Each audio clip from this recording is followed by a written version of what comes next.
Climate change threatens each nation in the world. Et chaque minute compte. L'accord de Paris est accepté. Les raisons d'espérer pour agir. FutureUp.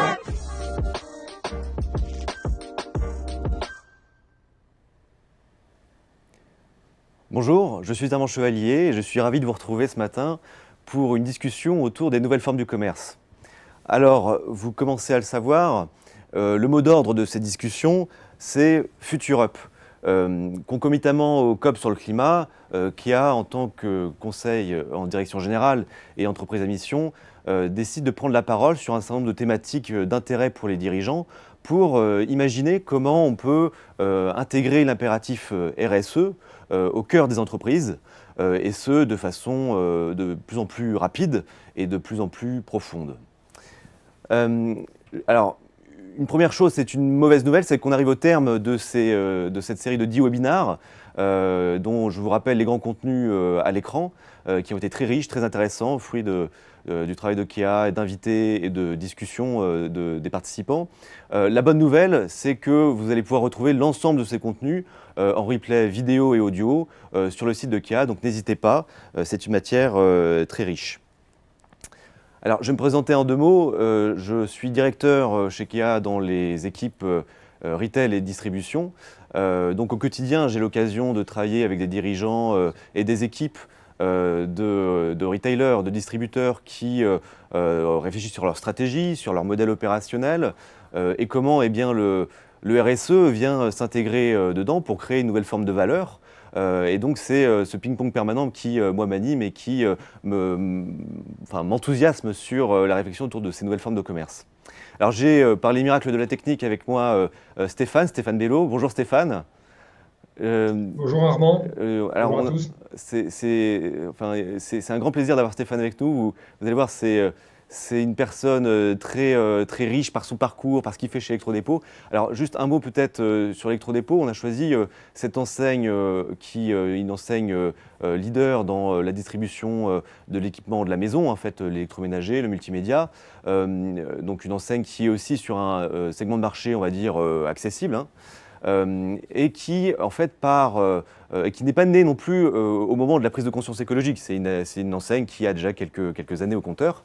Mais qui, par la qualité de son raisonnement, par un certain nombre d'initiatives innovantes que les équipes ont choisi d'impulser, cherche à se réinventer. Et donc, on trouvait ça intéressant d'appeler en grand témoin Stéphane et d'en appeler à Electrodépôt pour éclairer ce que des équipes de direction peuvent faire concrètement pour entamer cette mutation. Peut-être, Stéphane, si tu veux dire un mot sur Electrodépôt et sur ton parcours. Oui, volontiers Armand. Rebonjour à toutes et à tous. Donc Electrodépôt, pour ceux qui ne le connaissent pas, c'est une chaîne de distribution effectivement spécialisée en électroménager et multimédia. On fait partie du groupe United Bee qui regroupe une enseigne que vous connaissez sûrement qui s'appelle Boulanger. Et il y a également d'autres entreprises dans ce groupe, notamment en Belgique, Krefel, IFI au Luxembourg. Electrodépôt a été créé en 2004, donc l'an prochain on va fêter nos 20 ans. La taille de l'entreprise, c'est environ 2000 collaborateurs. On a dépassé le milliard d'euros de chiffre d'affaires hors taxe.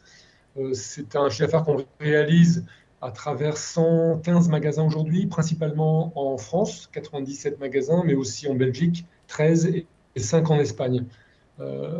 La particularité de l'entreprise, d'un point de vue commercial, c'est que nous avons une offre de produits avec un assortiment beaucoup plus court que la plupart de nos concurrents pour privilégier la lisibilité et la simplicité du concept dans des magasins entrepôts où le client est un petit peu en autonomie pour se servir. Et l'autre particularité, toujours d'un point de vue commercial, c'est qu'on pratique une politique everyday low price, c'est-à-dire il n'y a pas de promotion. Une machine à laver, si on la vend 179 €, c'est du 1er janvier au 31 décembre et le prix ne changera pas. Et également, dernière particularité, environ 50% de notre chiffre d'affaires est fait avec des produits à nos propres marques. Donc, si on était présomptueux, on dirait qu'on est le Decathlon de l'électroménager multimédia, mais on reste très humble par rapport à nos cousins de Decathlon. Ça, c'est pour une présentation de l'entreprise. En ce qui me concerne, moi, j'ai travaillé depuis toute ma carrière dans la distribution. D'abord travaillé chez Auchan pendant 17 ans, à la fois sur des fonctions marketing puis achat. Et j'ai rejoint Electrodépôt fin 2006 pour m'occuper de la centrale d'achat dans un premier temps, puis de la direction de la marque. Et depuis 4 ans, je m'occupe maintenant d'un nouveau job qu'on a créé au sein du comité de direction, donc rattaché au DG pour animer la direction de la transition écologique et sociétale. Et ça va être évidemment le cœur du sujet qu'on va aborder ce matin avec Armand. Absolument. Alors ce matin, on va fonctionner en 3 temps. Un premier temps bien de projection, on va essayer de se projeter à 2040, on va faire un voyage dans le futur, puis revenir sur comment aujourd'hui, en 2023, on voit quelques signaux faibles et quelques inflexions qui vont dans cette direction-là. Ensuite, réflexion, on va vous partager à la fois un outil méthodologique qu'on utilise constamment chez Kea qui s'appelle la Positive Business Map, qui est un super outil pour identifier des leviers d'action pour intégrer le RSE à différents plans de son activité. Et puis on va éclairer ça d'un certain nombre d'illustrations. Donc bien sûr, on parlera beaucoup d'électrodépôts. Je donnerai aussi quelques éclairages de quelques autres distributeurs et marques en complément.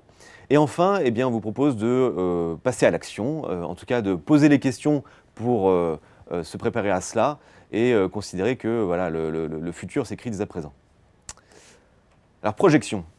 Vous avez de la chance parce qu'aujourd'hui, je suis venu avec ma boule de cristal et je vous propose donc de commencer par cet exercice de pensée, de se projeter à 2040 sur ce que pourraient être les futurs possibles du commerce, futurs possibles qu'on met au pluriel, puisque selon les paramètres qu'on va faire jouer, il y aura différents scénarios possibles. Donc je vous propose de vous emmener en 2040. Imaginez, dans un scénario de sobriété radicale, je commence par celui de gauche, imaginez, nous sommes en 2040 et le commerce s'est contracté. Face aux limites physiques, limitant l'accès aux matières premières et limitant les flux, l'offre de biens s'est drastiquement réduite. Chaque acte de consommation est d'ailleurs scrupuleusement monitoré, incrémentant un compteur carbone individuel mis en place lors des réformes d'urgence de 2037. Les commerçants qui n'ont pas anticipé le brusque rattrapage réglementaire et légal sont soumis à des contraintes soudaines qui les obligent à, pour certains, cesser leur activité. Les canaux de vente qui restent sont beaucoup plus locaux et diffus, le fait de petites structures relativement autonomes. Des pans entiers, des unités de besoin sont désormais couvertes par des communautés qui visent à l'autosuffisance et par le troc. Ce coup de frein draconien ne s'est malheureusement pas accompagné d'un changement des mentalités et la population vit dans une sorte de nostalgie d'un âge d'or, d'un soi-disant âge d'or révolu de la consommation de masse. La situation est d'autant moins bien acceptée et vécue que ça et là, des petits malins ou des grands privilégiés trouvent des failles dans le système et ça donne à une consommation de contrebande. Le mécontentement gronde. Premier scénario pour un futur possible du commerce. Je vous propose un second scénario, celui tout à droite de la domination de l'artefact. Imaginez, nous sommes en 2040 et la consommation est partie dans une fuite en avant. La technologie et la domination de grands groupes transnationaux ont permis de booster le commerce. Les clients ont à tout moment accès à leur IA vendeur personnalisé. En une pression de doigt, en une commande vocale, la réponse aux besoins pulsions est exaucée. À peine le temps de commander que l'article arrive déjà, livré par drone, avec une immédiateté déconcertante. C'est tellement pratique. Pour réussir dans l'arène du commerce avec ce niveau de sophistication et d'exigence, les acteurs se sont largement consolidés et ce sont des conglomérats techno-commerciaux qui dominent l'arène du commerce, souvent américains et chinois. Simplement, ce que le consommateur gagne, le citoyen et le salarié le perd. La délocalisation du commerce s'est accompagnée d'une perte d'opportunités en termes de création de valeur et de retombées économiques pour les communautés locales, territoriales et nationales. Une mince consolation réside dans les labels responsables corporate, invérifiés et invérifiables, qui sont utilisés comme autant de stimuli commerciaux. Sans contact, c'est un commerce clinique, une consommation individualiste, déréalisée. Le monde et les individus disparaissent dans une artificialisation totale. D'ailleurs, une partie de la consommation s'est réorientée vers le paraverse, cet univers virtuel où la consommation peut, semble-t-il, se découpler des flux de matière, en apparence seulement. Troisième scénario, le scénario de l'équilibre dynamique que je vous propose d'explorer. Eh bien, à nouveau, nous sommes en 2040 et le commerce s'est maintes fois réinventé dans un cycle de mutations successives impliquant les entreprises, les consommateurs, les associations et les pouvoirs publics. Les consommateurs s'emparent tous d'un rôle actif par leur consommation et ils s'engagent en tant que personnes, en tant qu'individus, de façon fidèle auprès des collectifs de commerçants qui sont leurs commerçants favoris. D'ailleurs, une nouvelle esthétique de la consommation est apparue, où le niveau de désirabilité des marques et des enseignes est proportionnel au degré d'engagement et au degré d'éco-conception des offres et des modèles opérationnels. Les modèles alternatifs de seconde main, de réparation, sont devenus complètement mainstream, redonnant du pouvoir, du sens et de la maîtrise aux individus sur les objets du quotidien qu'ils utilisent. Ce commerce joyeux et raisonné est intégré dans la matrice sociale et dans la fabrique de la ville. Le commerce est aussi une école de la réussite. C'est une industrie où on peut se former à différents métiers. Dans le paysage des acteurs du commerce, c'est un écosystème complexe, nuancé, avec une grande variété d'acteurs commerciaux, des grands, des petits, des acteurs qui viennent aussi de l'économie sociale et solidaire. Ceux-ci coexistent d'ailleurs avec des acteurs plus technologiques et même avec des échanges interpersonnels réalisés par des technologies décentralisées. C'est un commerce globalement résilient, inclusif, au sens où il ne laisse personne de côté, et qui fonctionne sur la base de la concertation, adossé à une mesure de la valeur long terme et un partage équilibré de cette valeur. Alors, bon, vous l'aurez compris, on a deux scénarios qui sont un peu des scénarios cauchemars, à gauche et à droite, et vous avez un scénario qui pour nous est un scénario d'espoir, mais d'espoir fondé, dans lequel nous on œuvre aux côtés de nos clients pour le faire advenir, celui de l'équilibre dynamique, et fondamentalement on y croit. Si je reviens juste en 2023 sur la situation, on est à un tournant par rapport à ces futurs possibles, au sens où on voit déjà en fait des grands mouvements dans la consommation. Alors il y a deux façons de regarder ces évolutions. On voit des métamorphoses de la consommation que je pourrais dire subies dans un système classique. C'est-à-dire, avec le Covid, on a vu une extraordinaire digitalisation et une transformation des habitudes de consommation. On a maintenant, depuis 1 an et demi, un phénomène inflationniste qui impacte directement les consommateurs et qui oblige les Français à faire des arbitrages. Donc arbitrage, on voit que 90% dans les dernières déclarations de l'INSEE des Français déclarent modifier leur consommation. On voit un essor du discount, plus 35% sur une année roulante. Donc il y a des réallocations sur les circuits de vente. On voit aussi plus globalement une baisse de la consommation, même en volume, et ça c'est vrai dans les différents marchés, du textile, de l'équipement de la maison, de l'équipement de la personne. Il y a même quelques grands dirigeants d'enseignes qui parlent de tsunami de déconsommation. Donc ça c'est quelque chose qui s'impose à nous et qui s'impose au marché. Et du point de vue des consommateurs, tout ça est vécu avec quand même beaucoup d'angoisse. On en parle un petit peu moins depuis le mois de septembre, mais ça reste vrai. Le pouvoir d'achat reste la préoccupation numéro 1 des Français. Donc face à cela, les réponses qu'on voit communément, c'est quand même des réponses plutôt classiques. Des réponses de stimulation de la demande, stimulation de l'offre, ou alors d'acceptation, je dirais un peu passive, sans re-questionnement. C'est le mot à la mode de la sobriété, qui vient couvrir d'un poil pudique en fait une réalité qui est une réalité de la déconsommation subie.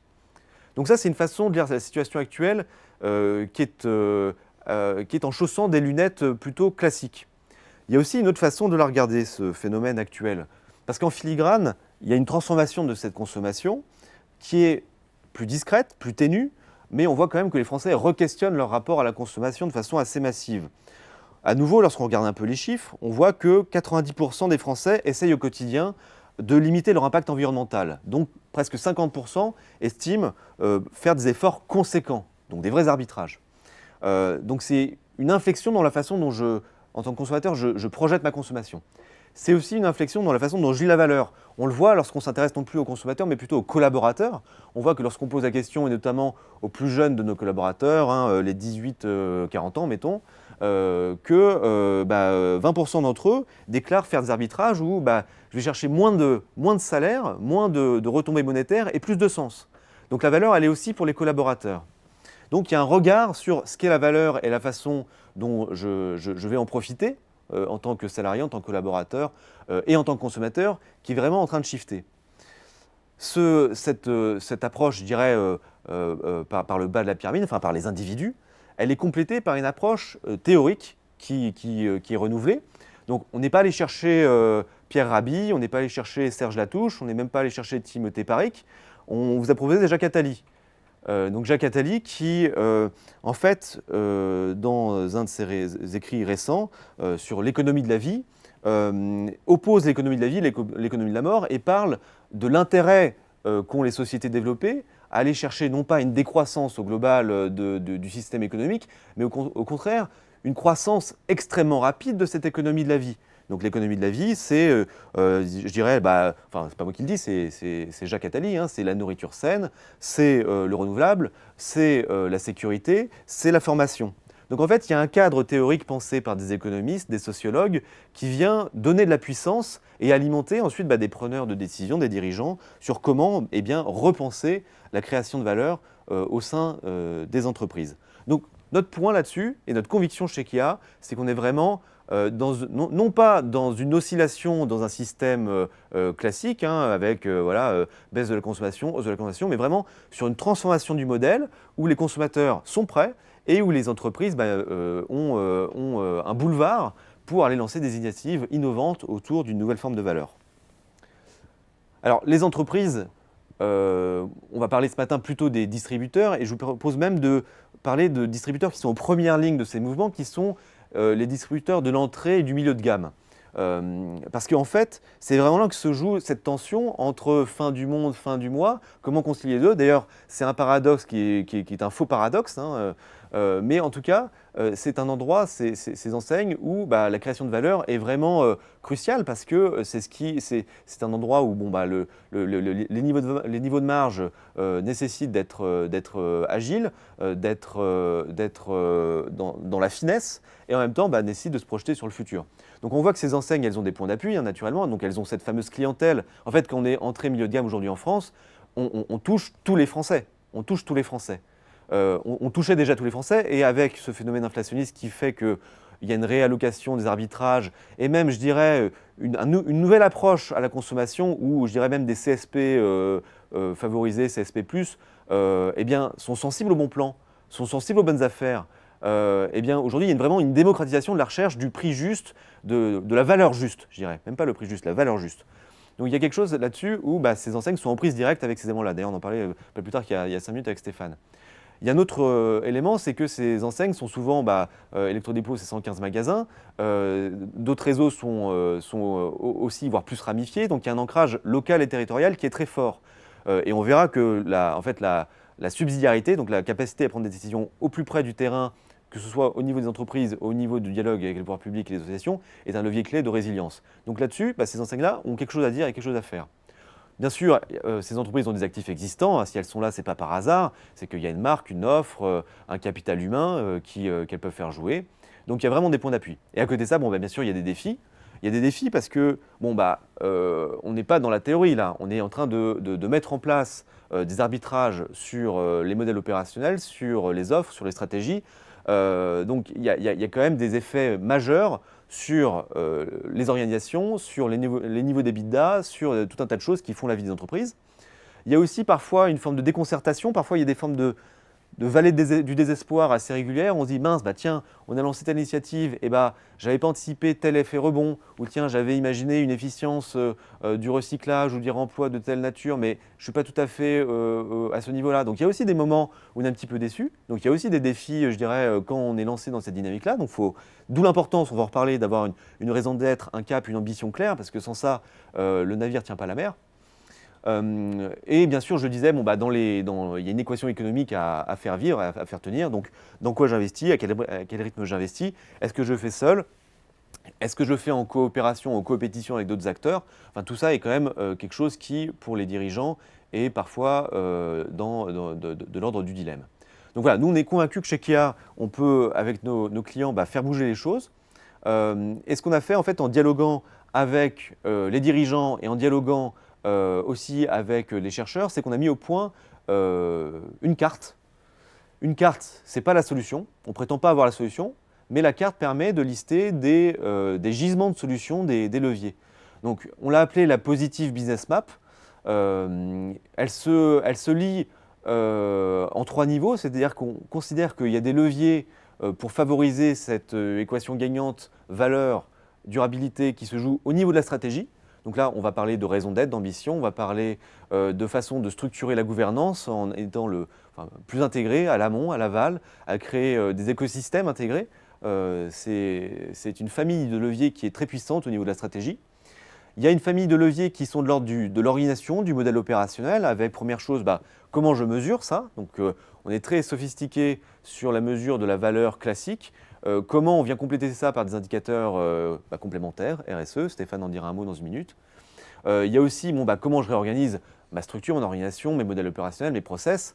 Ce sont des leviers immenses pour cranter cette équation gagnante performance-durabilité. Et enfin, il y a des leviers de l'ordre de l'humain. L'humain est fondamentalement quelque chose de moteur dans ces transformations à tous les niveaux. Il y a l'humain au sens des leaders, leaders au sens des personnes à la centrale, personnes dans les magasins, les adhérents, les directeurs de magasins, ceux qui sont à différents niveaux de prise de décision. Il faut qu'ils soient convaincus, il faut qu'ils soient force de proposition, il faut qu'ils soient moteurs. Et là-dessus, c'est des leviers importants. Il y a l'humain au niveau des managers, c'est-à-dire comment on cascade une culture du management qui donne la place, donne la parole à l'identification des solutions au plus près du terrain. Et il y a des leviers humains autour d'une culture partagée du social et du sociétal, du RSE, parce que les entreprises, ce sont aussi des collectifs. Et dans ces sujets-là, quand on est tout seul et qu'on se documente, qu'on fait la fresque du climat ou qu'on fait d'autres choses, eh bien, on peut être un peu effaré par la hauteur de la marche. Eh bien, je peux vous garantir que travailler dans les entreprises sous la forme du collectif pour trouver un terrain de dialogue, de discussion, de partage de comment on avance sur la base de ces constats-là, c'est extrêmement salvateur et ça permet d'avancer. Donc ce que je vous propose, c'est de zoomer sur certaines de ces cases et de vous illustrer ça avec Stéphane en parlant d'abord d'Electrodépôt et puis peut-être de quelques autres enseignes. Donc la première case, eh bien, c'est ce qu'on a appelé la raison d'être contributive. Donc la raison d'être contributive, c'est comment en tant que souvent ça parle quand même de l'équipe de direction, mais Stéphane dira aussi que ça peut venir aussi de la base, c'est très intéressant d'ailleurs de coupler les deux. Eh bien, comment je définis une raison d'être qui soit ambitieuse, aspirationnelle, spécifique, c'est-à-dire ma raison d'être ne peut pas être celle de mon voisin ou de celui d'une autre industrie, et comment ça ensuite vient être diffusé dans l'ensemble de l'organisation et vient aider à prendre des arbitrages très concrets, très pratico-pratiques. Peut-être Stéphane, si tu veux nous dire comment chez Electrodépôt, vous avez abordé cette question de la raison d'être, comment vous l'avez conçue et comment derrière vous l'avez déployée et qu'est-ce que ça change en fait chez Electrodépôt? Volontiers, Armand. En fait, la raison d'être, c'est vraiment un sujet d'actualité puisque nous sommes en train de remettre à plat la raison d'être qui nous guide depuis maintenant 2010, donc ça fait 13 ans que nous avions fait ce travail de vision à l'époque. On appelait ça une vision, peu importe les mots qu'on utilise. Et on est en train de le remettre à plat justement par rapport aux enjeux de transformation de l'entreprise. Les quelques points que je pourrais apporter en témoignage sur le sujet de la raison d'être, c'est que d'abord, c'est vraiment un outil très puissant pour éclairer le quotidien. C'est-à-dire que paradoxalement, la raison d'être, elle a pour vocation à nous emmener très loin. C'est en 2035, en 2030, en 2040, comment on imagine l'entreprise, vers quoi on veut emmener nos équipes, nos clients, vers quel modèle. Donc on va très très loin, mais pour en réalité explorer et nous guider au quotidien dans les petits pas de tous les jours. Donc ça, c'est vraiment quelque chose de très important. C'est le premier point que je voudrais évoquer. C'est une raison d'être déconnectée de la capacité à la mettre en œuvre au quotidien n'a pas d'intérêt. Il ne faut surtout pas que ce soit une jolie affiche qu'on met sur les murs à la fin de la mission. On dit, voilà, on a un joli slogan et puis il va jaunir avec le temps et on n'y retourne pas. Chez nous, la vision qu'on avait jusqu'à présent, très régulièrement, quand on fait des choix de nouveaux services, de nouveaux produits, des choix de nouvelles organisations, des nouvelles applications informatiques, on utilise notre raison d'être pour être un filtre permanent en disant est-ce que ça, c'est bien aligné avec ce qui nous guide réellement stratégiquement. Et si on ne sait pas y répondre, c'est qu'on est en train de faire fausse route. Donc ça, c'est le premier point que j'aurais envie de partager avec vous sur l'importance réellement d'une raison d'être, à la fois pour les équipes de direction et aussi, et tu l'évoquais, la meilleure raison d'être, nous semble-t-il, c'est celle qui est co-construite avec les équipes. Alors, pas de manière fake, hein, c'est pas manipulatoire, c'est-à-dire c'est authentiquement, dès le départ, intégrer les équipes dans le diagnostic, c'est ce qu'on est en train de faire actuellement. On fait des enquêtes, on écoute, on fait des ateliers, on fait des groupes, on rencontre les gens sur comment eux imaginent, avec les signaux faibles qu'ils peuvent percevoir, les injonctions qui doivent nous conduire, nous, dirigeants d'entreprise, à faire évoluer la boîte. Donc vraiment, cette co-construction, elle est hyper importante parce qu'au plus on embarque les gens au départ, au plus c'est facile ensuite d'utiliser cette raison d'être comme boussole au quotidien, parce qu'elle a été co-construite. Peut-être Stéphane, est-ce que tu veux dire juste en 2 mots, sur le plan du process très concret, comment vous avez fait émerger cette raison d'être, comment vous l'avez travaillée et comment vous avez, comment vous êtes assuré qu'elle était en écho avec une vision des collaborateurs à un niveau même très détaillé, très granulaire?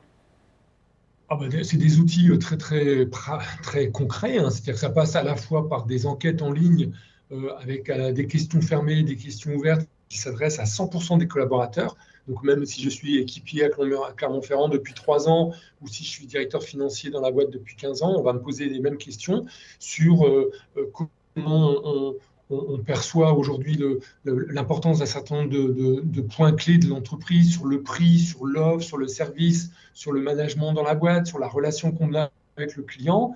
Et ça va être des outils très concrets. On va aussi opérer des focus group, où est-ce qu'on va mélanger justement à la fois les origines, des gens du campus, des gens des magasins. Comme on a la chance d'être dans 3 pays, on va aussi faire un travail international. Puis après, il y a tout un travail, bien sûr, aussi de benchmark et de s'ouvrir sur ce qui se passe.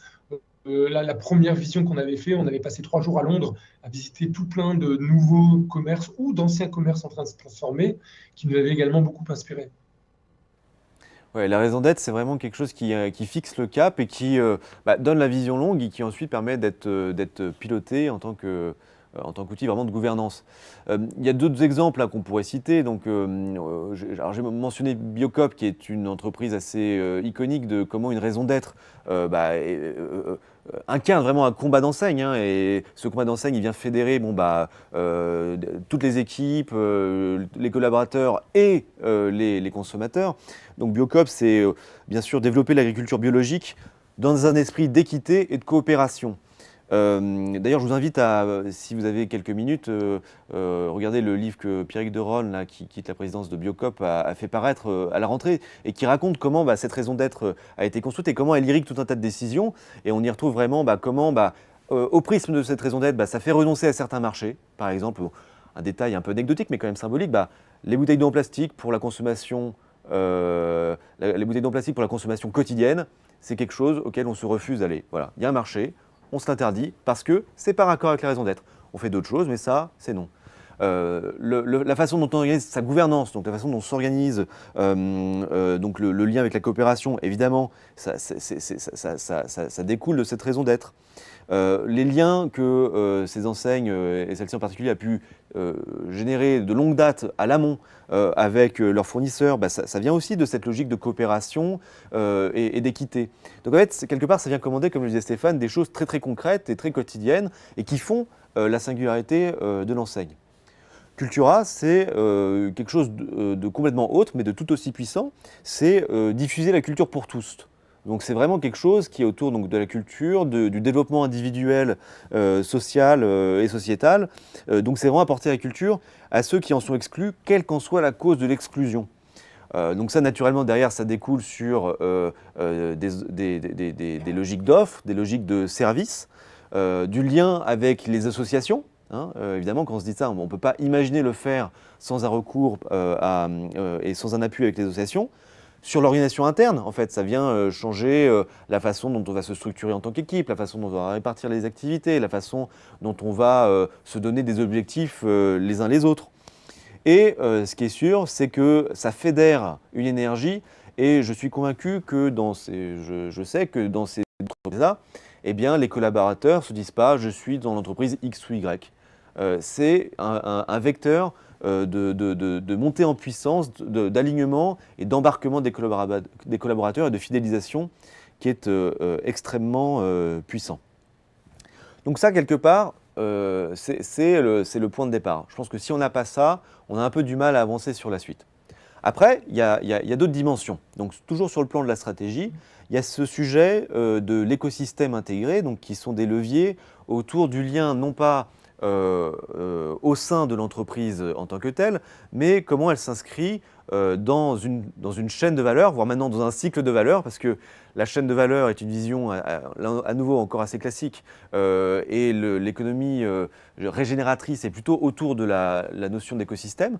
Et donc concrètement, comment en tant que distributeur, eh bien, je me maille plus fortement à l'amont avec mes fournisseurs de rang 1, de rang 2, et comment je me maille à l'aval avec mes clients pour répondre à leurs besoins et les embarquer aussi dans des nouveaux schémas d'offres et de consommation. Ça, je crois que chez Electrodépôt, vous avez poussé la logique assez loin sur les deux pans, mais peut-être sur l'un des deux en particulier. Oui, effectivement, je peux illustrer ce sujet par un exemple qui nous a marqué récemment. Peut-être avant c'est l'exemple de Reconomia. Hein, mais avant d'expliquer, c'est important de témoigner que tout a commencé chez nous il y a quelques années, il y a 3-4 ans, quand on a fait notre bilan carbone, par la compréhension du réel impact de notre modèle d'affaires. Il faut bien avoir en tête qu'aujourd'hui, Electrodépôt, c'est une entreprise. C'est pour ça que je dis toujours, on est là pour témoigner et surtout pas pour donner des leçons. On en est encore très très loin. Mais c'est un témoignage de la difficulté de transformer une entreprise qui incarne le modèle linéaire extractif. C'est-à-dire que concrètement, Electrodépôt, c'est quoi? C'est une magnifique entreprise qui fait fabriquer des produits, qui les transporte, qui va les vendre dans ses magasins à des clients qui vont les utiliser. Et une fois que ça tombe en panne, comme on fait bien le métier et que ce n'est pas très cher, il n'y a plus personne qui répare une cafetière à 29 €. Quand votre cafetière tombe en panne, vous l'achetez. Et on recommence et on refabrique, etc. Et la prise de conscience qu'on a eue, c'était au travers de premières analyses de cycle de vie de nos produits. On s'est rendu compte, par exemple, que pour fabriquer un micro-ondes qui pèse 12 ou 13 kilos, il faut environ 2 tonnes de matières premières. Je ne me suis pas trompé, c'est bien 2 tonnes. Hein, puisque, en fait, un micro-ondes est fabriqué avec de l'acier, et l'acier, ça ne pousse pas dans les champs en rouleau. Il faut aller extraire du minerai de fer au fin fond des mines, etc. Pour ajouter le cuivre, c'est la même chose, le pétrole pour le plastique. Donc, c'est cette compréhension du fait que notre modèle est vraiment extrêmement extractif de matières premières, et c'est ça qui vient se confronter aux limites planétaires, nous oblige à inventer les fameux modèles circulaires. Et c'est là où j'arrive au sujet d'Armand sur comment construire de nouvelles plateformes. On a missionné un directeur de magasin dans mon équipe à un moment comme chef de projet. On a beaucoup de produits reconditionnés en smartphone, en ordinateur. C'est une industrie qui commence à être assez mature, hein, le reconditionné en smartphone. Vous connaissez les opérateurs comme Back Market et compagnie. Mais en dehors de ça, il y a beaucoup moins de produits reconditionnés, par exemple sur les gros électroménagers. Et là, il s'est rendu compte que les clients nous ramènent des vieux produits en panne. Et en fait, en creusant bien, on se rend compte qu'à peu près 2 produits sur 3, c'est encore possible de les réparer. Donc, on a créé une entreprise qui s'appelle Reconomia, qui maintenant est devenue une entreprise complètement autonome au sein du groupe United Bee, qui est capable de fédérer en plateforme des artisans en local. Donc c'est ça aussi la dimension intéressante, c'est que tout se joue en local. C'est-à-dire qu'un artisan à Strasbourg va venir au magasin Strasbourg récupérer des vieilles machines à laver hors d'usage qui sont confiées par le consommateur. Il va les reconditionner dans son atelier. Grosso modo, avec 3 machines, il en reconditionne 2 et le reste, il garde les pièces détachées. Et ensuite, nous allons les revendre dans nos magasins. Donc vous voyez, là, c'est vraiment un exemple de mise en plateforme avec des acteurs pour lesquels on n'avait pas forcément de lien, qu'on régénère. En plus, ça recrée de l'emploi chez les artisans réparateurs en local. Et c'est une boucle ultra locale, parce que si vous imaginez commencer à faire voyager des machines à laver de Paris à Marseille, etc., ça ne tient pas écologiquement et ça ne tient pas économiquement. Donc voilà, ça c'est un exemple que je peux illustrer peut-être pour montrer la capacité à travailler en plateforme, et on est obligé d'inventer des nouveaux modèles. Tu m'as parlé aussi, Stéphane, à Laval, donc dans le lien avec les consommateurs, de comment vous développiez aussi du contenu pour que moi, en tant que consommateur, eh bien, je puisse aussi, si le cœur m'en dit, réparer la courroie de transmission de ma machine à laver ou mener un certain nombre de travaux pour moi-même, faire ce travail de réparation. Et que pour vous, c'était un levier quelque part de création de contenu. Donc, quelque part, avec les termes classiques, c'est du CRM, hein, c'est engager les clients dans la marque, dans l'enseigne. Et que voilà, vous le faisiez aussi avec cet angle responsable, et que du coup, ça vous crée une singularité dans votre façon d'engager les consos. En fait, c'est tout à fait ça. Si on veut schématiser la cible, ça serait pas seulement de vendre un produit à un consommateur, un lave-linge, une bouilloire, un frigo, une télé, mais de lui dire la promesse, c'est je vous vends un produit au meilleur prix, de bonne qualité, durable, et d'ailleurs, je vais vous accompagner pendant 10 ans à travers un programme CRM qui va vous envoyer des informations pour que vous puissiez prolonger le plus longtemps possible la durée de vie de votre produit. À travers, par exemple, des petites vidéos sur les éco-gestes au quotidien. Alors, je sais bien qu'autour de la table, autour de l'écran, vous êtes nombreux à savoir qu'il faut penser à dégivrer son frigo, qu'il faut penser à détartrer sa cafetière. Il y a encore des millions de gens qui ne le font pas, et auquel cas, ça participe à une obsolescence programmée. Donc, aider le client à utiliser plus longtemps son produit, ça va aussi le fidéliser. C'est par exemple, on a un partenariat avec une startup Space Pareca qui permet au consommateur, s'il souhaite, d'accéder à des tutos vidéo qui vont l'aider à réparer lui-même, par exemple, une courroie pour un lave-linge, parce que finalement, ce n'est pas si compliqué que ça, parce qu'aujourd'hui, la réparation a un coût important, ce qui fait que si vous avez un devis de réparation à 120 € pour un lave-linge qui vaut 250, 3 clients sur 4, ils préfèrent jeter l'ancien lave-linge et acheter un nouveau. Et ça, c'est un système qui marche en la tête, on ne peut pas continuer. Donc, on va lui proposer de pouvoir commander une courroie et ensuite de réparer lui-même. Et alors souvent, au départ, quand on fait ce genre d'action dans l'entreprise, même en interne, c'est un peu choquant en disant attends, Stéphane, t'es fou, là, on va vendre moins de machines. Si on n'arrête pas d'aider les clients à réparer, à prolonger la durée de vie, mais qu'est-ce qu'on va devenir? Et en fait, ce qu'il faut bien avoir en tête, c'est que le pari, c'est que accompagner le client dans une consommation plus durable, plus sobre et plus juste, c'est tout simplement faire le pari qu'on va avoir beaucoup plus de clients au global, grâce au bouche à oreille, grâce à la recommandation, plutôt que d'essayer de fourguer 5, 10, 15, 20, 30 articles aux mêmes clients dans l'année qui participent à une surconsommation. Dans le discours client, ça se traduit aussi concrètement sur le fait que depuis 3 ans, on a arrêté les Black Friday. Au contraire, on prend le contre-pied en disant, quand tout le monde communique sur le Black Friday, nous, on fait le comme d'hab Friday, en disant, nous, c'est les mêmes prix que toute l'année. Je reprends mon exemple de lave-linge à 179 €, et effectivement, pendant le Black Friday, son prix ne va pas changer ni à la hausse ni à la baisse. Et ça participe à une crédibilité du positionnement de l'entreprise pour une consommation. On reste des commerçants, mais qui militent pour une consommation durable et raisonnée.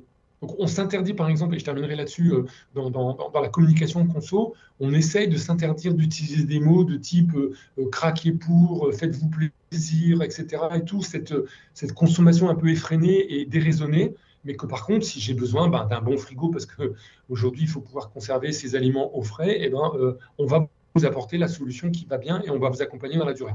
Voilà 2 exemples que je pouvais évoquer sur ce sujet. Ouais. En écho de ça, on peut parler de la Migros en Suisse, dont l'écho, il est par rapport au côté local et régional. La Migros, leur slogan, c'est de la région pour la région.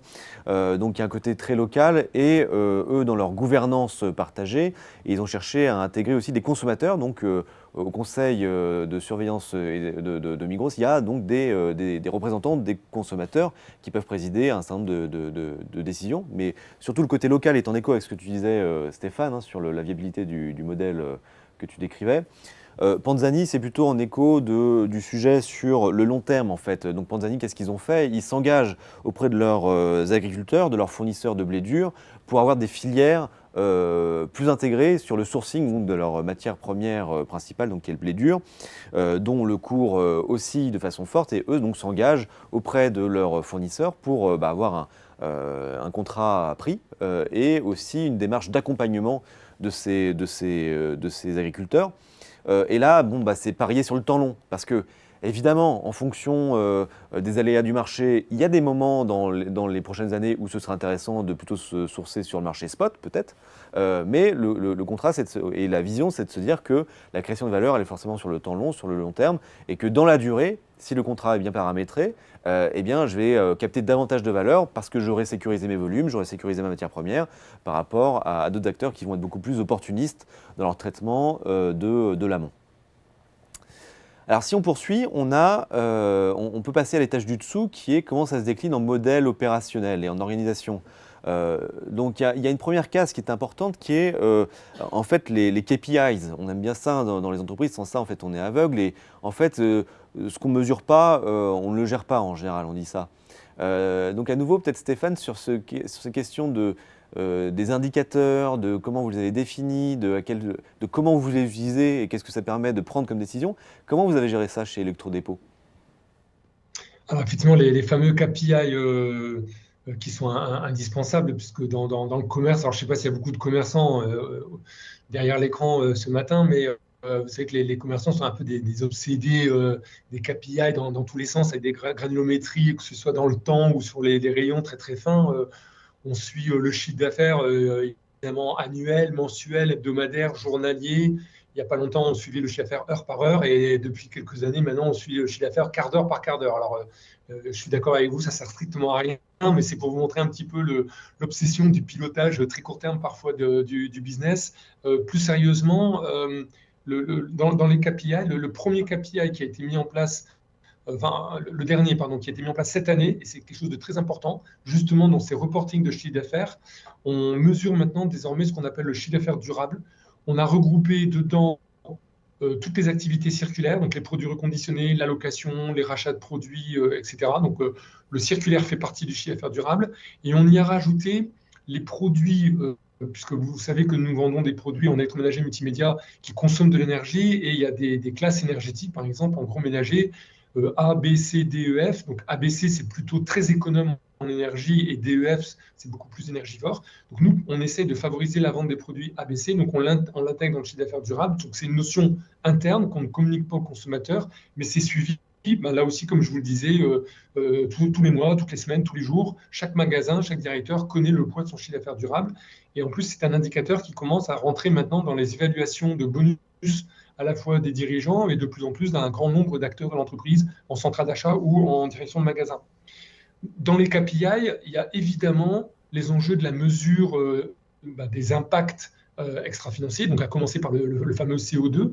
Donc on a fait un bilan carbone, au départ on s'est fait accompagner par un cabinet. Moi j'ai pris la décision d'avoir dans l'équipe une personne qui est complètement dédiée à la mesure de l'impact carbone de l'entreprise, parce que si on veut que l'extra-financier soit traité avec la même exigence, le même sérieux, la même rigueur que le financier, il faut que l'extra-financier vive au rythme de l'économique. Et dans une entreprise comme Electrodépôt, le rythme, le vrai rythme, tout à l'heure je disais quart d'heure, l'heure, le vrai rythme, c'est le compte d'exploitation mensuel. Ça, c'est vraiment le rendez-vous. Tous les mois, vous faites un point. J'imagine que vous êtes pas mal dans vos entreprises à avoir un peu ce rythme-là. Chaque mois, où est-ce qu'on en est par rapport aux objectifs, par rapport à l'année dernière. Donc, on mesure le chiffre, la marge, le stock, le résultat, les frais. Il est important d'avoir des indicateurs comme les évolutions, par exemple, sur le CO2, pour vérifier que vous êtes bien aligné ou pas sur la trajectoire qu'on s'est écrite, puisque nous avons écrit une trajectoire qui a été validée par le SBTI de réduction de notre empreinte carbone de moins 50% par produit vendu d'ici 2030, par rapport à une année de référence 2019.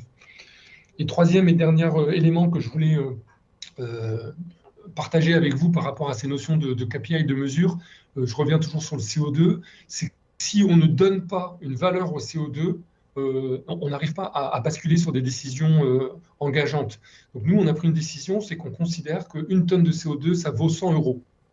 Ce qui fait que quand, par exemple, vous avez un acheteur qui est en train de travailler avec un fournisseur sur l'emballage de ses télés, on essaie de virer le polystyrène au profit d'emballages plus durables. Mais parfois, cet emballage peut coûter plus cher. Donc, il va dire, bah, tiens, je paye 50 centimes de plus cet emballage, multiplié par le nombre de télé que j'achète, ça me fait un coût supplémentaire dans mon prix de revient de produit que l'acheteur n'a pas envie d'assumer si on ne lui donne pas en face une boussole qui lui permet de contrebalancer avec l'enjeu extra-financier. Si on traduit cette économie de CO2 en euros, en multipliant par 100 euros la tonne, et que là, la valeur d'économie de CO2 est supérieure au coût, eh bien, on lui dit tu fonces sur la décision. Parce que l'entreprise te soutient dans cette décision-là et te demande de la prendre. Vous voyez, c'est ce qu'on appelle un shadow price. C'est une manière d'éclairer nos équipes pour favoriser les investissements de décarbonation. Ouais, non, c'est vraiment des indicateurs qui supportent l'action, en fait. Et ce, Oui, c'est y ça, compris vraiment, au c'était quotidien. des choses qui nous guident au quotidien. On est on essaie d'être très en équilibre. Vous savez bien, la transformation, moi quand j'étais nommé, j'ai lancé un plan qui s'appelle EOS 2030. Donc j'étais nommé en 2020 et on s'est donné 10 ans pour transformer le modèle. Par exemple, sur le chiffre d'affaires circulaire, on est à 3%, on veut viser 30%, on doit réduire l'empreinte carbone 50%, etc. Donc on s'est donné du temps, mais en même temps, le danger, quand vous mettez une barre très loin, c'est qu'on se dit on a le temps. Et donc c'est pour ça qu'il faut tout de suite ramener ça dans le quotidien. Hein, on dit toujours la plus haute montagne, elle commence par un premier pas. Ben là, c'est exactement la même histoire. Parce que plus vous différez ce premier pas, et plus ça va être compliqué de monter en haut du Mont Blanc, de l'Everest ou du Kilimanjaro. Ouais. Alors, en complément, sur d'autres registres, on peut regarder les retailers qui s'emparent aussi du sujet avec un incentive financier des collaborateurs qui est de plus en plus adossé à des critères RSE. Alors, c'est pas encore tout à fait la norme, mais chez Carrefour, chez Tesco, chez Auchan, on voit des choses. C'est souvent voilà, une proportion. Chez Carrefour, je crois que c'est 12% ou une quinzaine de pourcents des collaborateurs dont les initiatives liées au RSE représentent peut-être 20% de l'assiette. Donc ça vient là aussi motiver, à la fin de l'année, si j'ai atteint mes objectifs RSE, j'ai un intérêt tout à fait personnel. Dans le groupe SEB et chez Lagoped, donc ils sont des entreprises de taille très très différentes, il y a une autre approche par rapport au KPI, c'est d'anticiper en fait la contrainte, le normatif, sur lequel on a quand même pas mal de visibilité parce que par rapport à ce qui se passe en France et à l'Europe sur les normes liées au RSE et notamment les éco-scores, les scores de réparabilité. En fait, on a une assez bonne vision de la direction que ça prend et de quand ça va arriver sur le marché. Et du coup, le parti pris de ces deux entreprises-là, en l'occurrence, c'est d'anticiper la norme et de se dire, je vais en faire un avantage. Je vais prendre 6 mois, 1 an, 2 ans d'avance sur la mise en place de la norme. Comme ça, d'une part, quand la norme arrivera, je serai complètement à jour et complètement opérationnel. Mais en plus, pendant un certain laps de temps, j'aurai bénéficié d'un avantage concurrentiel. Et je vous invite à voir peut-être ce que Lagoped fait sur son site internet. C'est très intéressant parce qu'il tourne finalement l'éco-score comme un argument marketing. Et donc on voit tel vêtement, il a un score de A, A+, et ça devient un vrai argument marketing, un vrai outil de choix merchandising pour le client lorsqu'il doit faire ses arbitrages entre cette marque et une autre, et au sein de la marque, entre différents produits. Donc on voit bien qu'il y a différents niveaux de KPIs et que l'enjeu c'est d'avoir les bons, d'avoir la vision longue en lien avec la raison d'être, mais aussi que ça se cascade dans des objectifs tout à fait quotidiens. Deuxième case sur cette ligne du modèle opérationnel, c'est celle qui a trait au modèle de croissance et d'innovation durable. En fait, grosso modo, comment je construis un modèle qui permet de décorréler dans la mesure du possible ma croissance économique.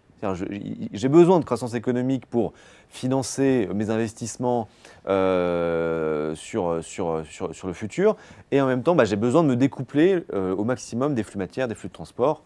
Et donc ça, il y a différents leviers d'éco-conception, de seconde main, de services aussi. C'est parce que là, on parle beaucoup de produits, mais il y a aussi les services qui peuvent être quelque chose qui vient à la fois accompagner des changements de pratiques par rapport à une économie de l'usage, on va dire, donc les abonnements, les assurances, et en même temps, qui est tout à fait relutive sur l'EBITDA. Donc en l'occurrence, celui-ci, il est quand même plutôt intéressant pour bon nombre d'enseignes. Donc sur ce sujet de comment je construis un modèle opérationnel et je le fais émerger, est-ce que, Stéphane, tu veux aller un cran plus loin sur Electrodépôt, comment vous en êtes saisi, quels sont les arbitrages que vous avez dû faire, qu'est-ce que vous avez pu mettre en place? Oui, volontiers. C'est très simple. C'était la conséquence d'avoir fait le bilan carbone et d'avoir défini une trajectoire de réduction, c'est que pour tenir cette trajectoire, ce n'est pas un exercice pifométrique, hein. Il faut réellement définir un plan d'action chiffré que vous faites valider par le fameux SBTI, qui est un organisme international. Et nous, on s'est rendu compte qu'il n'y avait pas 36 solutions. Le premier pilier pour tenir notre trajectoire carbone, avec pour autant une certaine croissance encore de chiffre d'affaires, c'est d'éco-concevoir notre offre de produits neufs. On pense qu'en 2030, on va encore vendre 70% de produits neufs comme aujourd'hui. La grande différence, c'est que ces produits vont devoir être éco-conçus ou éco-améliorés ou éco-sélectionnés. Donc là, je rentre dans une finesse de vocabulaire, mais ça parlera aux spécialistes. C'est-à-dire que l'éco-conception, c'est vraiment une démarche qui intègre l'intégralité de l'analyse de cycle de vie. À l'opposé, l'éco-sélection, ça va être chez un fournisseur plutôt de choisir tel produit qui est moins impactant que tel autre produit. Je prends un exemple très très simple. Aujourd'hui, nos équipes achats, de plus en plus, renforcent la présence des produits, je disais tout à l'heure, classe énergétique ABC. Ça va être de l'éco-sélection, on n'est pas dans l'éco-conception. Pour autant, on va aussi travailler avec nos ingénieurs et avec nos chefs de produits sur l'éco-conception de plus en plus de produits à nos marques. Je vous parlais tout à l'heure des MDD, les marques de distributeurs qui représentent 50% de notre chiffre. Et pour ça, ça passe par la formation de toutes les équipes. Donc ça, c'est le premier pilier, c'est l'éco-conception, c'est indispensable. Et pour autant, on a déjà mesuré que même si demain, on fait de l'éco-conception sur tous nos produits, ça ne suffira pas à tenir notre trajectoire de réduction carbone. Pourquoi? Parce qu'on continue à fabriquer des produits. Donc, il n'y a pas 36 solutions. Il faut basculer une bonne partie de notre activité vers l'économie circulaire ou vers le service. L'économie circulaire, j'en ai parlé tout à l'heure, c'est la vente de produits reconditionnés, je n'y reviens pas. C'est aussi, par exemple, la location. La location était extrêmement pertinente, notamment sur la location courte durée. Pourquoi tout le monde achèterait une pompe à bière pour faire une fête avec des copains un week-end? On peut très bien la louer pour le week-end et ça évite d'équiper 20 foyers avec une pompe à bière et on va plutôt la louer sur les 20 foyers chacun le week-end. Donc la location répond à ça. Et puis les services au sens général, tu parlais de typologie d'assurance, mais aussi je crois beaucoup dans le renouveau de la réparation. C'est une évidence aujourd'hui. D'ailleurs, on manque de réparateurs. La réparation était un métier qui est en train de mourir il y a quelques années. Et aujourd'hui, c'est un métier d'avenir. Si vous avez des gamins qui cherchent un job pour plus tard, vous pouvez leur conseiller de devenir réparateur. Ça va être très, très porteur. Et ça sera des services marchands supplémentaires et beaucoup moins carbonés. Ouais, c'est super intéressant parce qu'on voit comment en fait il y a toute une logique en fait. Bon, comment tu dialogues avec tes fournisseurs, comment toi-même en fait ta MDD est l'endroit où tu peux aller le plus loin sur l'éco-conception et après comment tu imagines les services pour compléter et pour amplifier l'approche. Bon, il y a d'autres acteurs qui aussi s'impliquent sur ce type de modèle nouveau. Donc l'éco-conception, j'y reviens pas, mais quand même il y a je trouve, là, quand j'écoute nos clients, c'est on fonce sur l'éco-conception. Ça devient vraiment un sujet important, qui habille, par exemple, c'est 100% de l'offre éco-conçue qu'on imagine à horizon 2025. Donc, il y a vraiment une accélération très forte.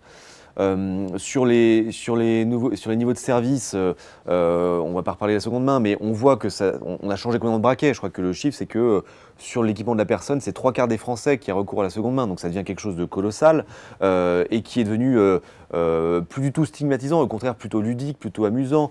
Kit Canaille est un bon exemple, même si c'est un petit exemple. C'est un super exemple de comment je rends un service attrayant, attractif, ludique, plaisant. En fait, on parlait de commerce joyeux un peu plus tôt. Là, on est sur du commerce joyeux. On n'est pas du tout sur la privation. Stéphane, ouais, vas-y. Armand, je rebondis sur ce que tu disais parce que c'est hyper important. C'est que tout à l'heure, en introduction, tu parlais de fin du mois, fin du monde. L'économie circulaire, les produits de la seconde vie ont également l'énorme avantage pour le consommateur souvent de répondre à des problématiques de pouvoir d'achat. Nous, quand on commence à proposer du gros électroménager reconditionné, on fait un carton, pas forcément uniquement sur des clients qui veulent venir sauver la planète dans nos magasins, mais d'abord et avant tout parce qu'ils viennent acheter un produit garanti 2 ans, 30% moins cher que du neuf.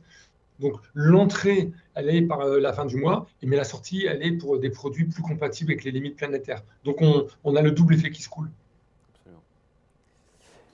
Et je vous propose de passer à la dernière case qui est sur l'engagement là, du capital humain, et notamment comment les entreprises peuvent être des lieux où on déploie déjà la sensibilisation et la discussion autour de ces thématiques-là et des leviers d'action. Je vois que derrière toi, derrière Stéphane, tu as ta fresque du climat qui est affichée bien en évidence. Donc j'imagine oui, que chez Electrodépôt, c'est quelque chose qui est très vivant et qui existe à tous les niveaux en fait, de l'entreprise. C'est vrai qu'on termine par ça, Armand, et pour autant, on aurait pu commencer par ça. C'est que si vous n'embarquez pas tous les collaborateurs, je parle bien de tous les collaborateurs, hein, et je rajouterai même les actionnaires, le conseil de surveillance, le DG, le comité de direction, le management et l'ensemble des équipes sur le why, sur le pourquoi on fait ça, on n'a aucune chance d'y arriver. Donc la fresque du climat, c'est un outil comme un autre, hein, il est extrêmement pédagogique. Au départ, on l'avait fait pour le comité de direction, ensuite on l'a fait pour les directeurs magasins, puis pour l'ensemble des services centraux. Et là, on a pris la décision de former 100% des équipes. Donc là, ce matin, je regardais, on vient d'atteindre 1300 collaborateurs sur 1800 en France qui ont fait cette fresque du climat. Pour nous, c'est un investissement, c'est 3 heures, mais ça donne l'explication et ça permet ensuite aux équipes de comprendre pourquoi l'entreprise veut changer son modèle. C'est pas simple d'expliquer à des collaborateurs qu'une entreprise veut changer un modèle d'affaires alors que ce modèle, aujourd'hui, il est très efficace. C'est comme une équipe de foot, vous gagnez la Champions League et on va dire on va changer de tactique, on va changer de joueur. Pourquoi? Parce qu'on se prépare à un monde qui va changer, des concurrents qui vont changer, des consommateurs qui vont changer. Absolument. Donc, vous voyez, on a des leviers nombreux. Donc, l'idée, c'est pas qu'il faut tous les activer simultanément, mais ils existent. Les commerçants et les marques sont en mouvement.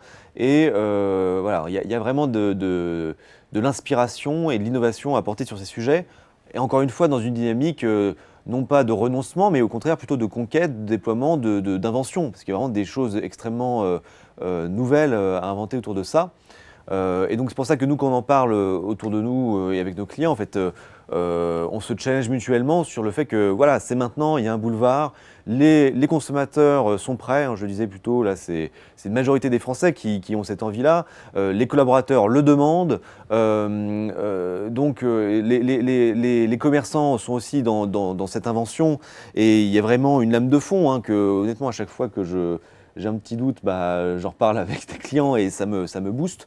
Donc il y a vraiment quelque chose qui est là et dont il s'agit en fait maintenant de finir d'impulser, d'expérimenter, parce qu'encore une fois, les solutions ne sont pas simples, elles vont demander de la nuance, des paramétrages un peu fins, c'est pas si simple que ça quand même d'aboutir à des solutions pleinement satisfaisantes. Apprendre, amplifier bien sûr aux bornes de son entreprise, mais aussi mailler avec les collectifs d'autres dirigeants, parce que c'est là aussi où les ping-pong se font, et au-delà du ping-pong, des capacités de remontée de décision, parce que là on parle de ce qui concerne les commerçants. Les commerçants sont une partie des entreprises, les entreprises sont une partie du tissu économique, et autour de ça, il y a le normatif, le politique, le légal, le fiscal, qui doivent aussi accompagner cette transformation, on est bien d'accord. Mais à soi seul, en tant qu'entreprise, il y a déjà beaucoup de choses à impulser, à innover, qui peuvent apporter bien sûr de la durabilité, mais aussi, comme Stéphane, je crois, l'a très bien montré ce matin, de la performance. Voilà pour ce qu'on voulait vous partager. Peut-être qu'on a le temps de prendre quelques questions.